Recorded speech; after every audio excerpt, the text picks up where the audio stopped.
Ako, vice chairman din ako ng public order. Opo, oo. So mag-a-announce din siguro ako by Monday na patatawag ang NBI at DOJ dahil doon sa ginawang paghuli kay Senator Bato noong 11 at saka opo. yung pagkaroon ng paputukan noong May, Opo. May 13. Opo, opo. Magkasunod na araw yun. Oho. Kailangan magpaliwanag sila. At patatawag ko rin si Trillanes Okay. na nagwawagayway doon ng warrant of arrest. Oho. At doon, kailangan ano yan, kailangan maimbestiga yan. So pwede pala kasi ang chairman niyo po sa public order, si Senador Bato, kayo po as vice chairman, pwede naman pala yun. Oo, wala pa si Bato eh. Oo nga po, oo. Nagbabakasyon.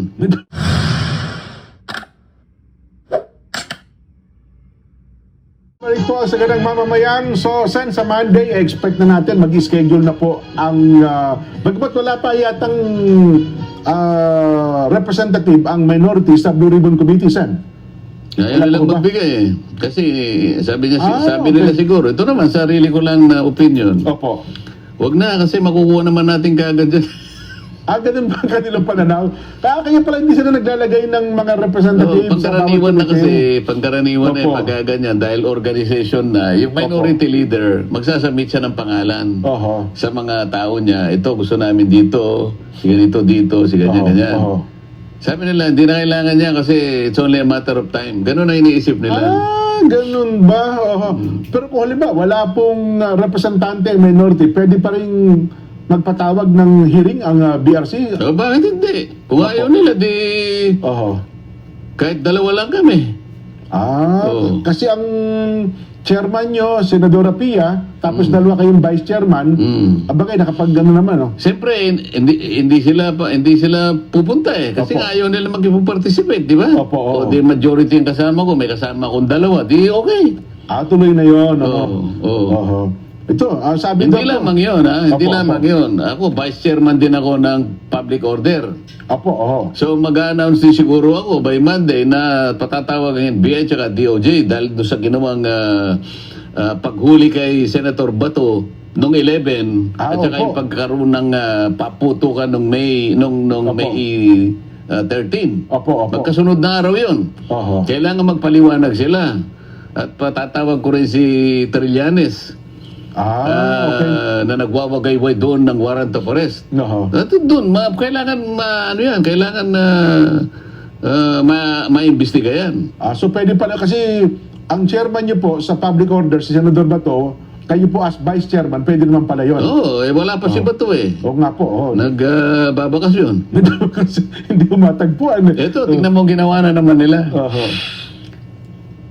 Si Senador Robin at saka lahat ng mga kung sino-sino na nagbigay daw ng tulong para makalaya Mhm. si Senator Bato, inaakusahan na naman ngayon ng Ay, opo, naku. ng PNP yata. Hindi isa-isa na po sila, oo. Paano magkakaroon ng pananagutan yung tao? Bakit? Saan ba nanggaling yung kautusan na arestuin si Senador Bato? Sa ICC po, ICC Oo. warrant, oho. Ayaw naman nilang ipakita yung warrant of arrest. Oho. Ayaw din nilang ipakita, okay, halimbawa, totoong merong warrant of arrest. Kanino po binigay? Binigay ba sa'yo? Mhm. Mr. Trillanes, binigay ba sa'yo? Ipakita mo yung yung paper trail, di ba? Opo. Kasi manggagaling yan sa Interpol. I-evaluate yan ng General Secretariat ng Interpol. Magmi-meeting sila eh. Mhm. Yan ipadadaan doon sa tinatawag na diffusion mechanism. Mhm. Hanggang sa magpalabas yan ng red notice. Okay? Pagkatapos makikipag-coordinate siya sa mga member countries niya. So yun ang proseso, Sen. Oo. Opo. Oo. Opo. Paano siya makikipag-coordinate sa Pilipinas nang hindi siya nakikipag-ugnayan doon sa NCB ng PCTC? Oho. Lahat yun ipalilitaw mo kung talagang dumaan ka sa proseso. Paano napunta kay Trillanes yung warrant of arrest? Si Trillanes bang inatasan ng magbasa ng Miranda warnings? Kasi babasahin mo yun eh. Oo nga po, no? Senator Bato, ikaw ay merong karapatan na manahimik at Opo. lahat ng sasabihin mo ay gagamitin sa lahat ng hukuman, lalong-lalo na sa hukuman ng ICC. Naku po. Pwede ka rin magganito, Oo. pwede ka rin gumanyan. O sino nagbabasa no? Si Trillanes? Oho. Yun, ang masakit na katotohanan. At mukhang, kasi daw po, ano ba yun? Yung sabi, wala naman anyang, hindi ata siya nangayunan yung hinihinging TRO. So, ibig sabihin na niya, Hindi naman kung pinapayagan. hindi sila nagbigay ng TRO, hindi naman sinasabi doon na pwede yun ang huliin. Ang sabi ng Korte Suprema, kinaklarify namin, hindi pa kami makakapagbigay niyan. Opo. Kasi pinag-aaralan namin mabuti yung main petition. yun, O, opo. kung meron kayong paggalang sa Korte Suprema na kinakailangan nyo naman dapat igalang, Mhm. wala eh. Ano na natin? Oh, Huli na natin. Narinig ko naman si Pangulong Bongbong, wala pong order ang gobyerno na hulihin si Senador Bato. Senador Trillanes, si Ah, Senador Bato. Oho. Bakit siya hinuhuli bakit siya tinutugay-gaya ng NBI at saka ng PNP? Oho. Alin talaga yung nagsasabi ng totoo rito? Pinuntahan na nga raw yung tatlong bahay ni Senador Bato. Buti, hindi raw nakita. At Yun nga eh. Patunayan ninyo na ang warrant of arrest ay balido na at kinakailangan at ito ay pwedeng i-enforce sa ating bansa.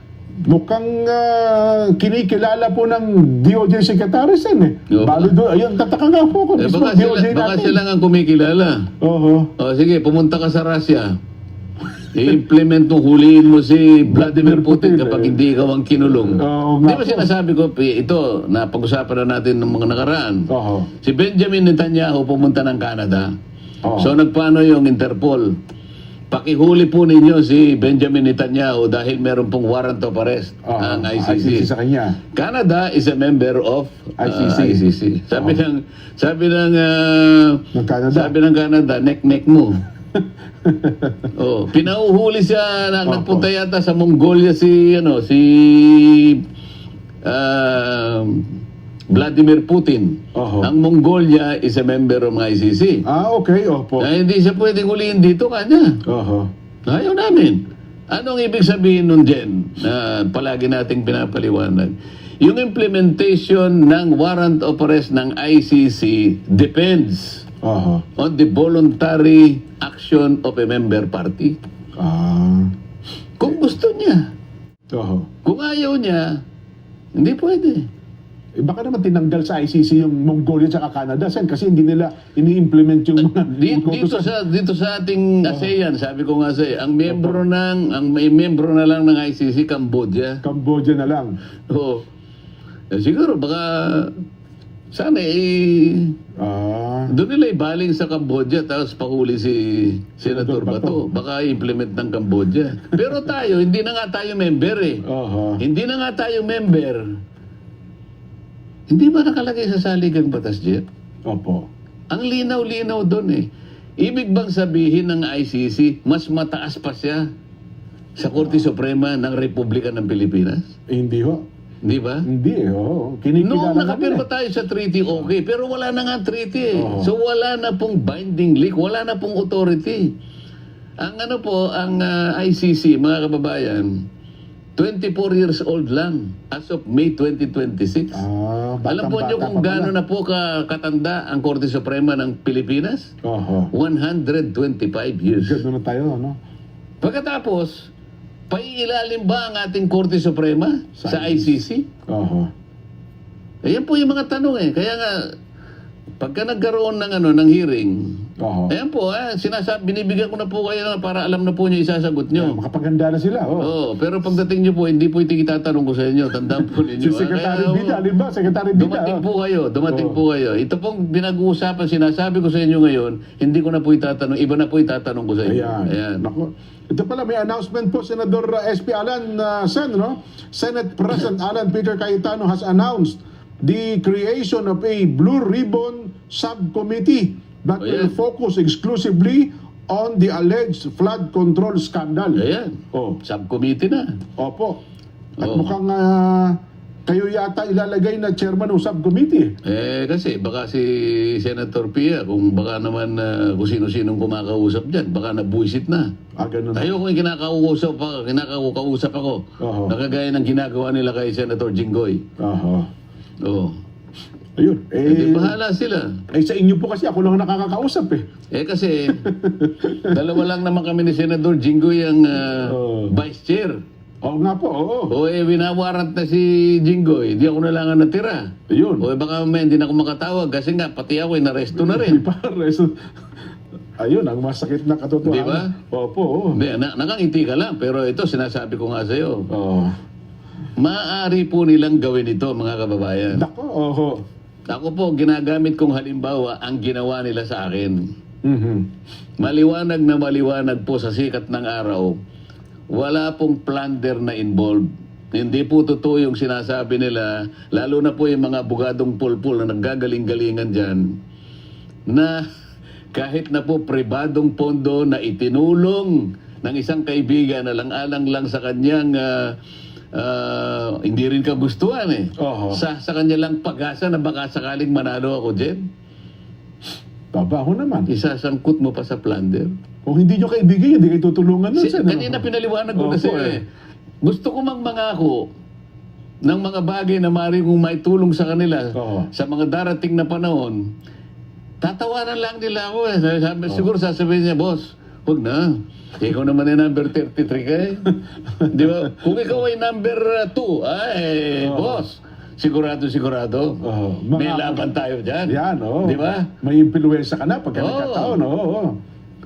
Pero kung gano'n, sa layo, Sen, kaibigan lang kita. Kung hindi kita kaibigan, tataguan pero na kita. ngayon, ayan, ginawa nila ako ng usap. Ginawa nila ako ng kaso. At Opo. pinasasagot ako sa takdang panahon. At sasagutin ko naman po yan.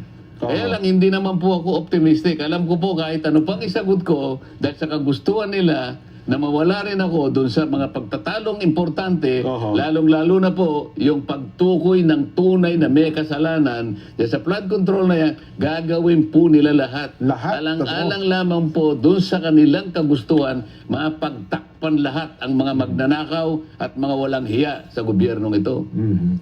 Pero Sen, curious lang ako. Hindi naman ako, kumbaga, hindi ko po alam ang rules. Halimbawa, nakulong ho yung ibang kasama ninyo, no? Wala na kayong 24. Kailangan pa rin ba nilang maka-13 para ganun po. So Kaya nga sinusungkit nila yung gustong sungkitin, pero hindi ako naniniwalang may masusungkit dito. ayun. Oo. So, Pero sila, nervyos na nervyos. Oho. Kinamayan ko lang si Senator Lito Lito Lapid, Lapid opo. Pinagpaliwanag nila. Kaya tumayo ka ron. Sabihin mo, hindi ka kumakalas sa amin. Sa nervyos nila.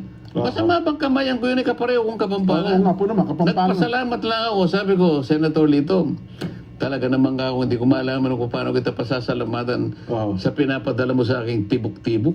Tibok-tibok pa na. Mga kababayan, ang tibok-tibok po ito yung Maha Blanca. Yun. Napakasarap po niyan. Oo. Nanggagaling po yan sa Porac, Pampanga. Pampanga. Pero Jen, bago tayo magtapos, Opo. nabalitaan ko kasi merong tropical storm. Ba? Tropical storm, mainit na pa, may bagyo ngayon eh. Oo, ang tawag ay Jiangmi. Oh. Jiangmi has entered the Philippine Area of Responsibility at 12:30 a.m.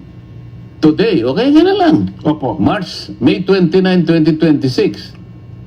And was assigned the domestic name Doming. Oh, yan. Doming pala. Bagyong Doming. Oh, Ba't yun naman nabanggit, Sen? Kaya ako nababanggit ito dahil sa pinag-uusapan natin na talagang gustong-gusto nilang pagtakpan, gagawa ng lahat ng kanilang magagawa Opo. para sa ganon maisara, pagtakpan ng ganap ang paghalukay nitong flood control Oho. issue na ito. Trillion peso scandal. Matatahimik lang ang kanilang, siguro, Opo. ang kanilang buhay pansamantala kapag ito ay natakpan nila at magagawa lamang nila kung nandun na naman sila sa minore. Kagaya ng ginawa na nila. Oho. Ito, hindi na natin kailangan patibayin. Siyam na buwang singkad din, walang ginawa. Ang Opo. pagtatakip na puro pagtatakip at gumawa pa ng kondisyon na para ipagpatuloy, kailangan pumirma kami. Wala na talaga.